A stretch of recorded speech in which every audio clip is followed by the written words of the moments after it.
Welcome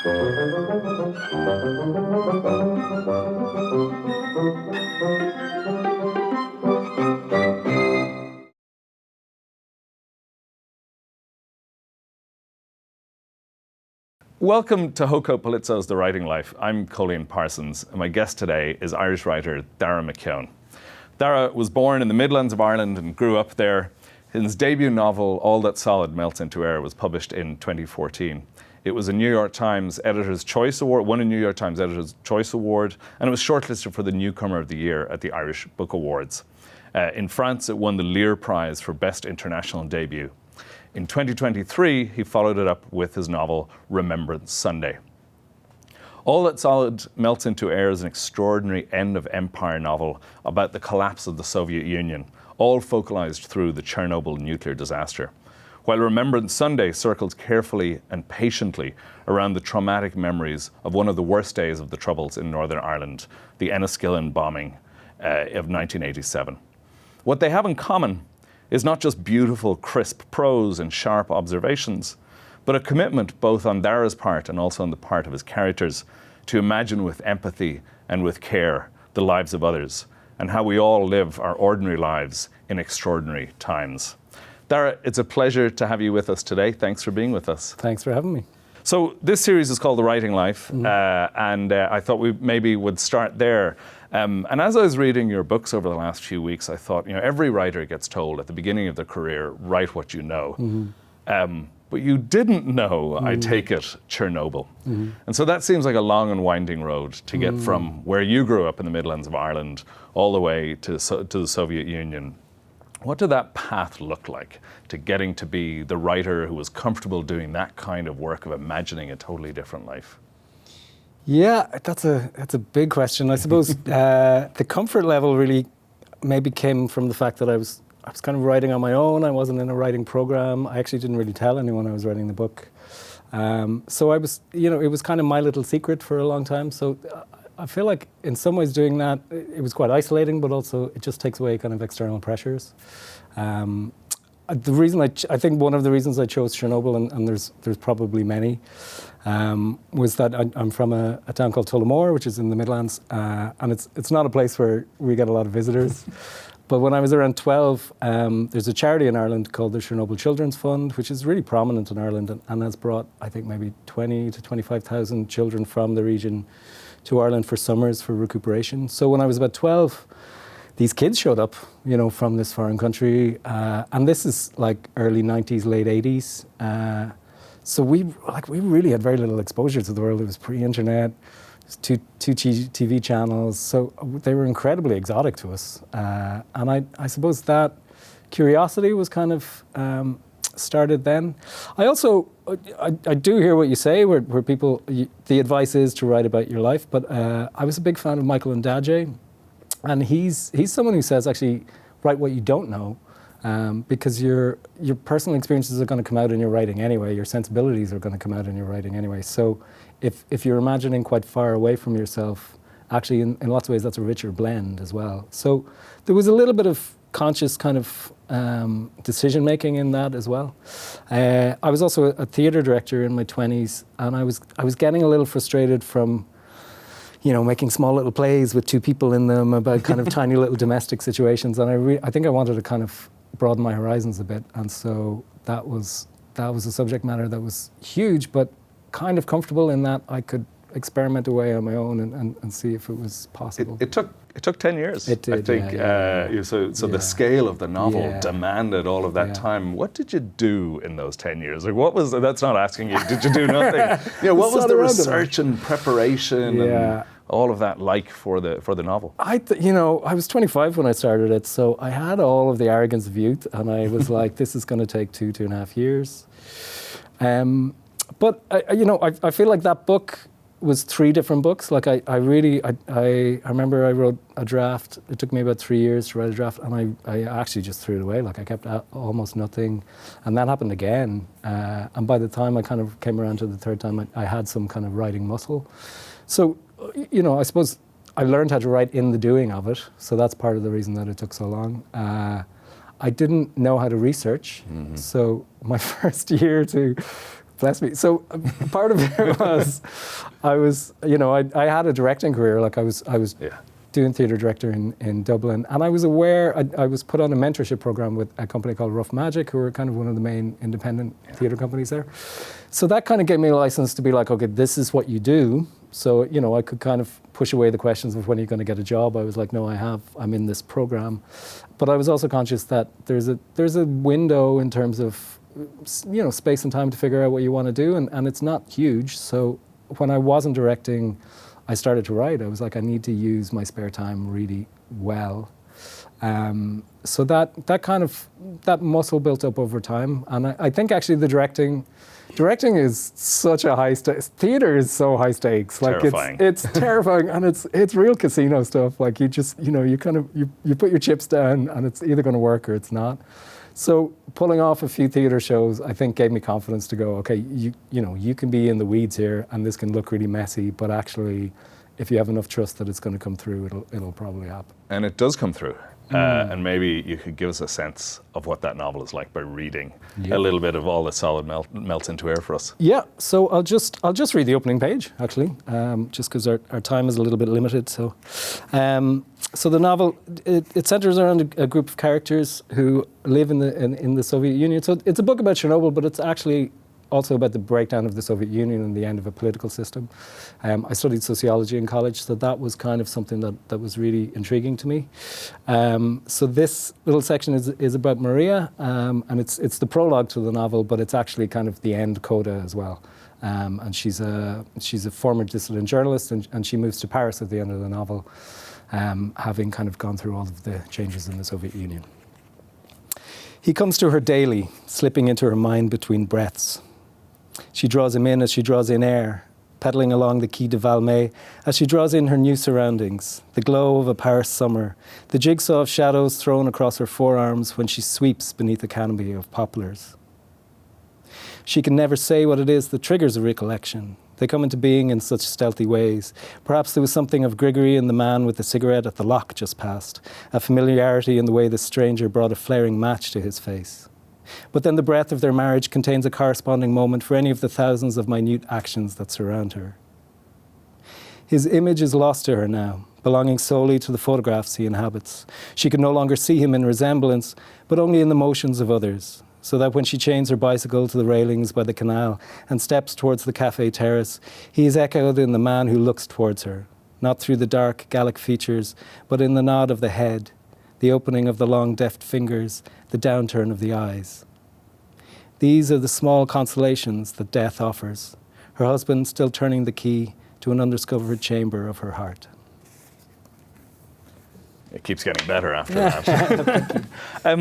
You mentioned being a theatre director, and I was thinking as I was reading both this and Remembrance Sunday, that there's an incredible sort of amount of spatial orchestration and organisation going on in both of these novels as they move across time and space and across different narrators and different stories.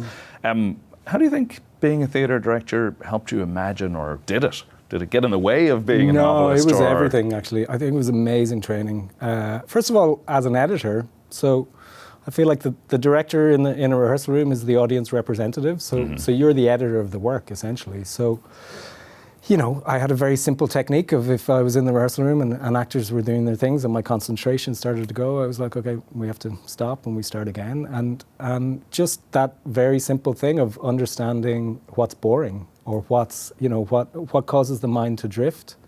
And really just enacting that every day and getting a real sense of that is amazing, when you start writing prose.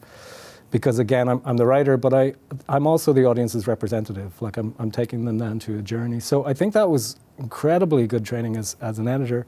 But I also think, I'm sure you've interviewed writers who said that they wrote as a teenager, they journaled. Yeah. I'm not that guy. I never did. And actually that was probably part of the struggle that I had as a writer to really kind of find the emotional connections. But the thing that I was strong at was conceptualization, but also just, being able to craft images and being able to put people in context, because that was the craft that I knew. And I think that's very valuable. So what did you think then? It was like the arrogance of not having written, a journal or whatever else. But what did you feel was your impulse or the compulsion then to write? And I know you spoke about you were doing the theatre at the same time, and it was a time, but what was it that was missing, I'd say, in the theatre work that you felt that the writing work could maybe I mean, I was a reader. satisfy? Like, I was a really hardcore reader, even as a kid, like all the way through. So there was, I think I always had it in me to say, I really want to sit down and do this. And I think I was maybe one of those, I think maybe I hit 25 and I was like, I don't really know if I have anything to say. But suddenly I found this subject matter that was compelling, and I was like, well, that's reason enough to start writing. So yeah, I think it was mainly that. It was just the bedrock of reading. There's a, I did it a lot. So I think that ambition was burning in me, and I was a painter when I was a teenager, but I went and did an English degree. Yeah. I didn't go to art college, so there was that kind of reverence for words and I suppose reverence for books. My mother was a reader. I think I just hit the point where I was like, if I don't do it now, it's probably not going to happen. So now's the time to sit down and. It's interesting that you say that you're a painter as well as a theatre. You can get a real sense of like the visuality in something. Like these are novels that have real structure. You can think about these as being sort of fit together on a framework, and it's complicated. It's not an easy structure. And I was intrigued as I was reading Remembrance Sunday. So we can talk maybe a little bit about Remembrance Sunday. I was intrigued about its capacity to move between past and the present, its capacity to move between stories that are uplifting and stories that are difficult. And I guess I just wanted to ask about how you even plotted out the structure of either that or All That Solid Melts into Air. Yeah, I didn't. They didn't happen. That's no, there is no wrong answer. Yeah, I've tried to do that in the past, but it just doesn't work for me. I think they're kind of organic. You plant a seed and you give it a bit of heat and a bit of darkness and a bit of water, and it eventually becomes a thing. I think I was always really interested in devised theatre, and I was never very good at it. But the theatre that I loved was, stuff like Théâtre de Complicité, if you know them, Simon McBurney, who's an English theatre director, who's kind of a national institution at this stage, but he was trained in clown in Paris, and he makes these shows that, they just take an idea and then they just grow it. And they were the really exciting ones for me. I was never particularly interested in, I am now actually, but at the time was never interested in like Chekhovian drama or whatever. I was just interested in, how did you explode this and where did it go? And I wasn't very good at it as a director because I think I didn't have the experience or the confidence with actors, but I knew that when I sat down at the page, I really wanted to do that. And it's a Michael Ondaatje thing again, where he how do you expect the reader to be surprised by where you're going if you are not surprised as a writer? So I really kind of stood with that. There's something slightly anarchic about it. I want to go back to Michael Ondaatje. Yeah. So since I'm a big fan of Ondaatje, what are your favourite Michael Ondaatje novels? There's so many, and they cross every genre, and like the poetry is amazing. And he's amazing. The English Patient, I think that's a big one for me. And that's a book. So I found Michael Ondaatje via Colin McKeon, who was, he's a writer that I started reading a lot, and Colin, in almost every single interview he's ever done, references John Berger and Michael Ondaatje. So I read The English Patient in my 30s, and it was one of those that I was like, okay, this is going to be the next 10 years of my life. This is so beautiful. And I didn't particularly like the film, but the prose is just so fluid and amazing. And then I read Billy the Kid, which is his first. It's not even really a novel, it's kind of a novel, it's kind of poetry, and it was the most anarchic thing I'd ever seen or read. And then Coming Through Slaughter, which is a book about Buddy Bolden, who's a jazz musician. Again, it's just jazz, like it really is jazz on the page. It's just so exciting, and it has a kind of structure and framework, but it also just goes everywhere. And I almost feel like he invented a kind of different literary form that I don't think he's credited for. I don't think those books have really, moved into the canon, but I just think they're extraordinary pieces of literature. So, and every book he does, he doesn't write a bad book, because I think there's a lot of heart in what he does. You can tell that he takes his time and he doesn't feel the obligation to just kind of churn out a book to keep his agent happy or whatever. There's a real kind of integrity to what he does. Maybe you might read some Remembrance Sunday for us, since we're kind of talking about that. The intro. Although it's not the jazziest. It's not a jazzy book. No. Maybe I have one in me, but not this one. Okay. So Remembrance Sunday, the main character is a guy called Simon Hanlon, and he suffers from epilepsy, and he is from Fermanagh in Northern Ireland, and he's living in Chinatown in New York, and he starts developing seizures, epileptic seizures, and the last time he had them was as a teenager, and so he's just this is tracing the path between him experiencing seizures as an adult and thinking about his teenage life. A particular quirk of my seizures is that they happen only in the late afternoon. Such consistency is unusual but not unheard of. Each person's condition has its own character, its own shadings of personality. Mine leaves me free to spend my mornings in peace. I have learned to forestall my dread until lunchtime approaches. I rise early and take to the streets. I buy a coffee and a bagel with cream cheese from a deli on Forsyth Street, and I sit on a bench at the Hester Street playground and I feel the pulse of the city, and I'm reminded of everything that I have until this point taken for granted. The pallor of familiarity is scrubbed away. Something as ordinary as the hues of the brickwork on a school building has the capacity to ignite my nervous system in the same way that it did when I used to sit in a concert hall and listen to an orchestra.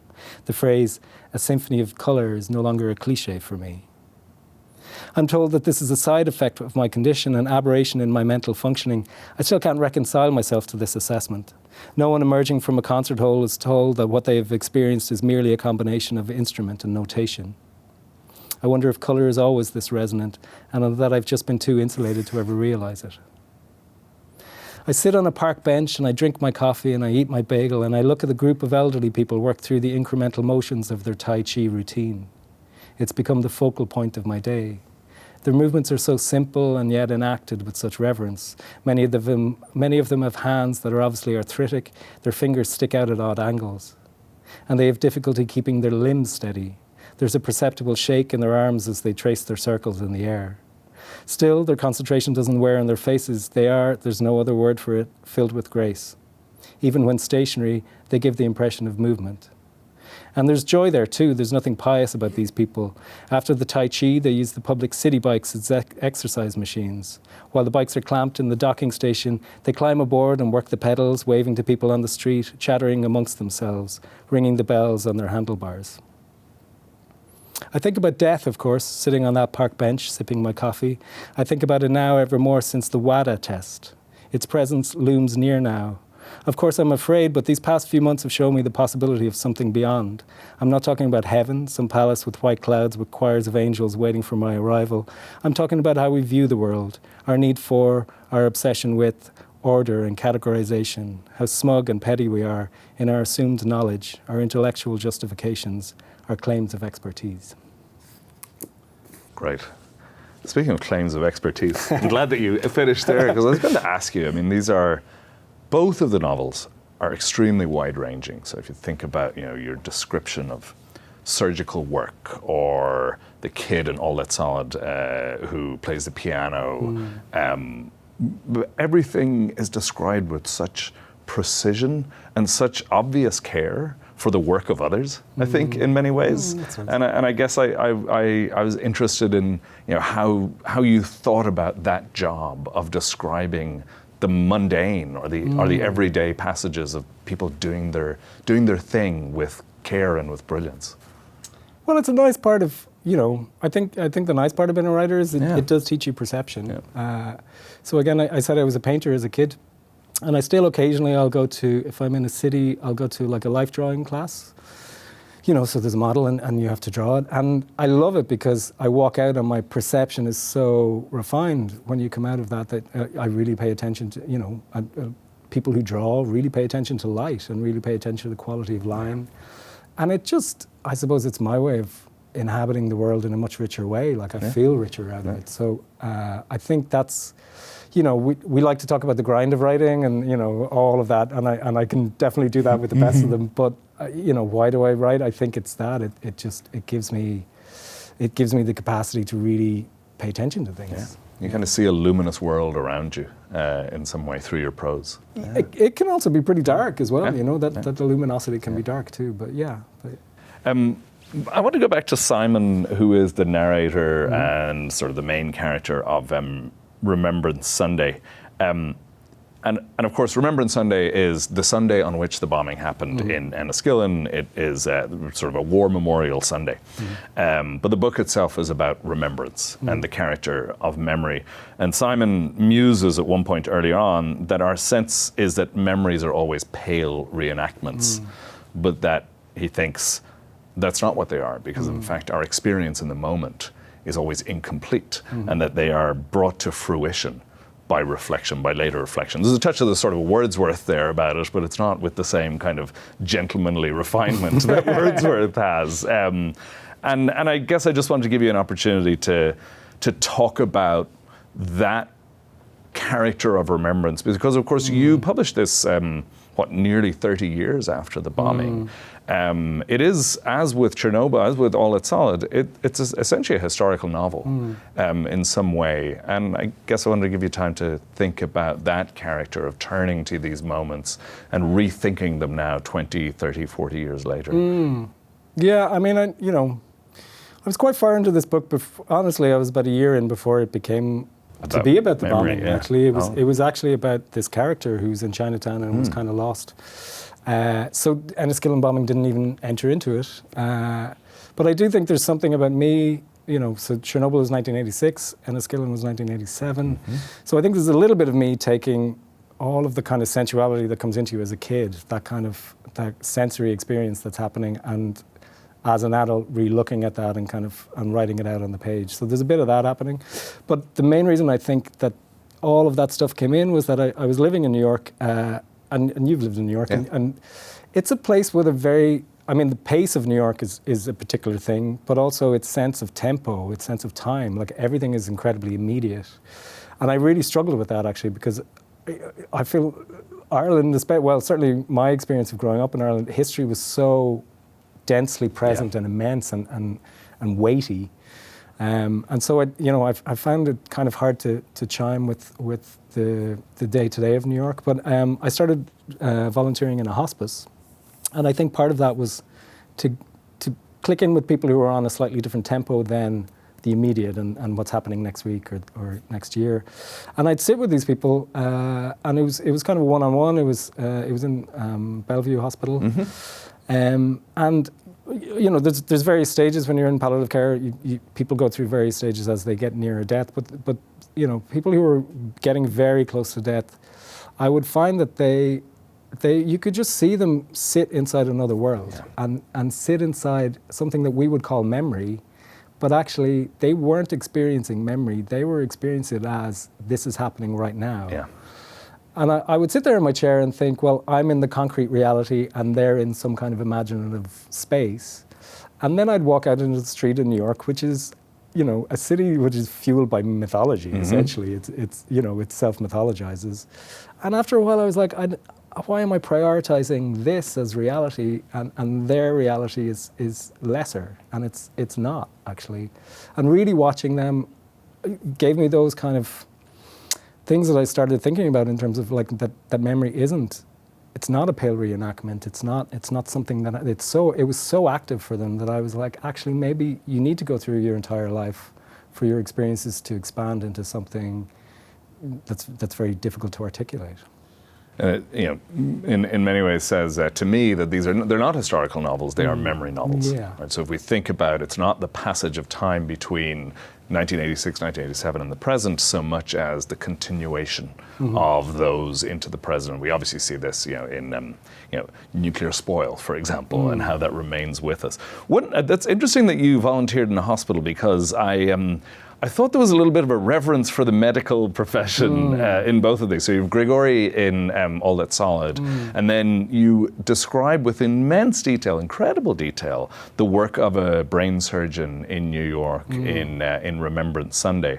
And those stuck out to me as among the sort of the more luminous of the descriptions. And there seemed to be an insistence on sort of a particular capacity in the medical field to do something or that chimed with your work of writing. And I'm pushing it too far, but I wanted to maybe probe that a little bit to think about those, or else you just really like doctors. No, certainly with Chernobyl, the medical people were really on the front line, because all of these medical conditions came out of Chernobyl, and they literally called them Chernobyl heart, Chernobyl lung, because there were no names for them. They didn't exist before the accident. So there was this huge kind of responsibility for people in the medical profession to deal with this, and there was a certain amount of guilt that they didn't know how to do it, and also within, the character of Grigory in particular, I based him on a man called Valery Legoslov, who he was a nuclear scientist and was aware of he was basically aware of the lack of safety procedures within the plant, and then had this enormous burden of guilt afterwards because they just didn't take the precautions that they should have. And so I feel like a lot of medical people were implicated in that as well, and that was coming out in the research. So, in some ways, we call them first responders because they are, so that, entering through the medical field really gives you a sense of the immediacy of an accident. I think with this one, it's slightly more complicated, actually. I feel like, to a certain degree, I'm arm wrestling a little bit with neuroscience. Mm-hmm. I think we talk about neuroscientists in the way that we used to talk about archbishops in Ireland. Like they had this infallible knowledge. If you come to a subject very quickly in any kind of dinner party you've been to, someone will say, well, in neuroscience, according to neuroscience. And neuroscience is, if we look at kind of cellular biology, I feel like we're kind of mythologizing this profession and giving it a weight that actually it doesn't really have. Like it's a biological procedure. Neurons are cells in the way that red blood cells are cells. So I suppose I'm slightly reclaiming some ground for the writer and the novelist to say, actually, this is territory that we have talked about for generations. Belongs with memory and trauma and storytelling. And I think the notion of expertise has kind of categorized these phenomena, which are, I think, essentially uncategorizable. And that is something that the novel does really well. We're running out of time, but I do have one last question for you, which is, and this is a terrifying question for any writer, especially one who's just published a book. What's next for you? A long break, or? No, well, actually, I finished this book about 2.5, 3 years ago, so I'm well into the next book, actually, and I think I've said this with this one as well. I'm kind of determined that it's going to be a shorter process, and I'm not going to rely as heavily on research, and I'm just going to enjoy the flow, really. We're definitely looking forward to it. Dara, it has been a real pleasure to chat with you. Thanks for being with us today, and thank you for joining us on this episode of Hoko Politzo's The Writing Life.